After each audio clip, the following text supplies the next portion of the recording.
Pencurian yang gagal karena satu kesalahan kecil.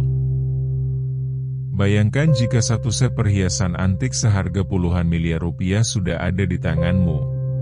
Semua sensor fisik telah kau lewati, dan polisi hanya berjarak satu blok namun tak menyadari keberadaanmu. Tapi kau tetap tertangkap hanya karena satu benda kecil yang kau anggap sebagai keberuntungan. Namanya adalah Damar.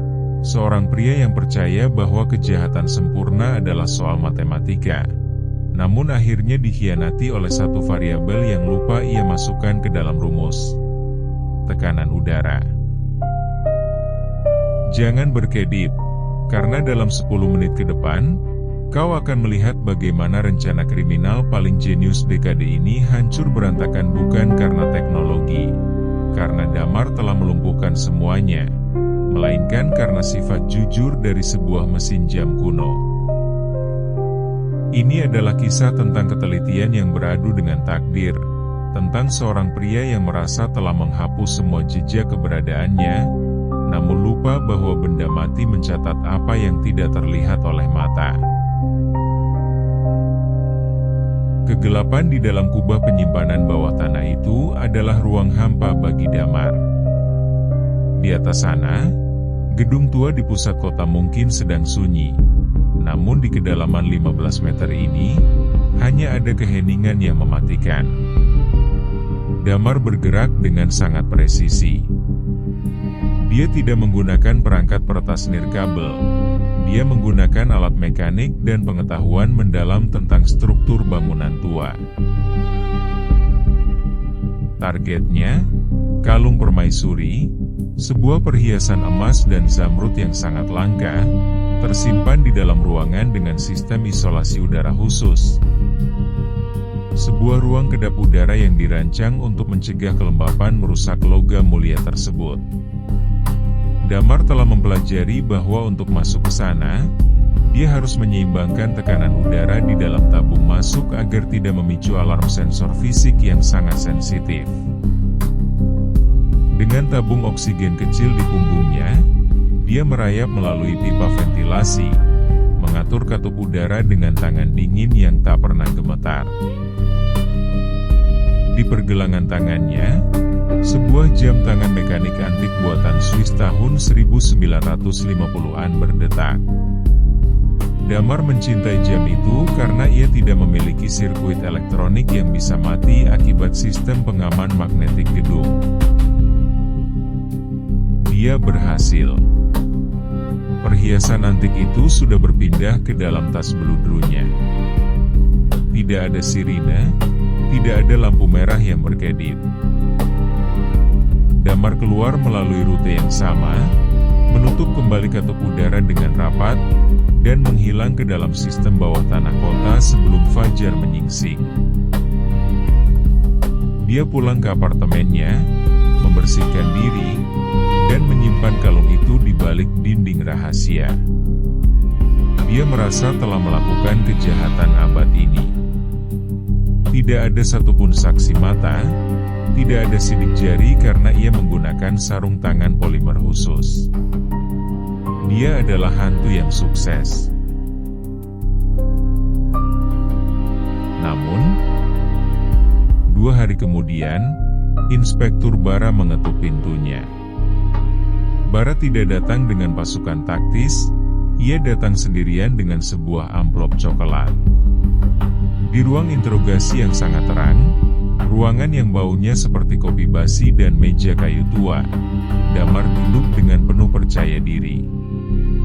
Dia memberikan alibi yang tak tergoyahkan. Pada jam kejadian, dia sedang berada di rumah, tidur setelah bekerja lembur sebagai mekanik jam. Dia merasa aman. Sampai Bara meletakkan sebuah foto makro di atas meja. Bara tidak menunjukkan foto wajah Damar.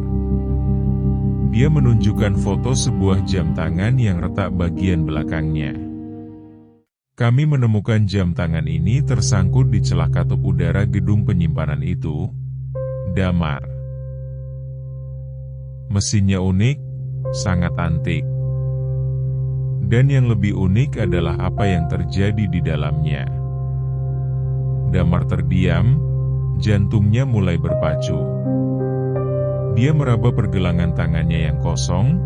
Dia mengira jam itu jatuh di kamarnya saat ia kelelahan, bukan tertinggal di lokasi kejadian. Jam tangan mekanikmu ini adalah mahakarya, lanjut Bara sambil menatap mata Damar dengan tajam. Tapi ada satu masalah.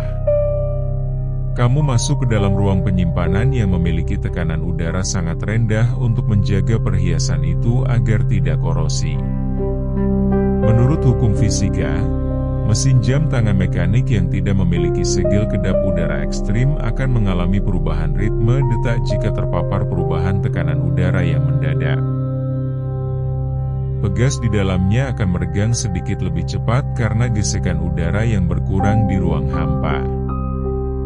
Saat kami menemukan jam ini, detaknya melompat maju sebanyak 4 detik dibandingkan waktu standar. Inilah kesalahan fatal Damar.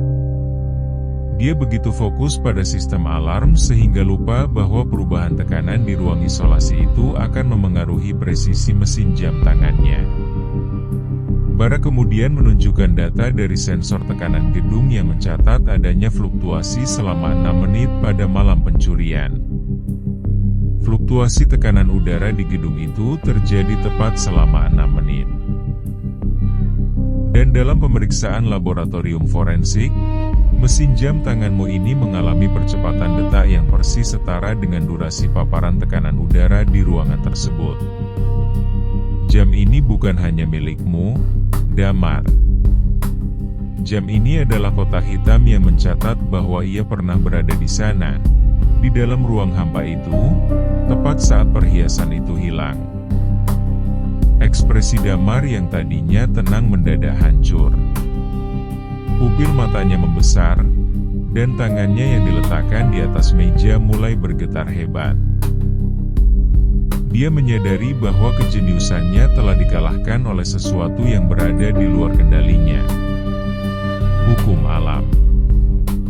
Dia mengira telah menjadi bayangan yang tak tersentuh, namun jam tangan kesayangannya telah menjadi saksi bisu yang mengkhianatinya.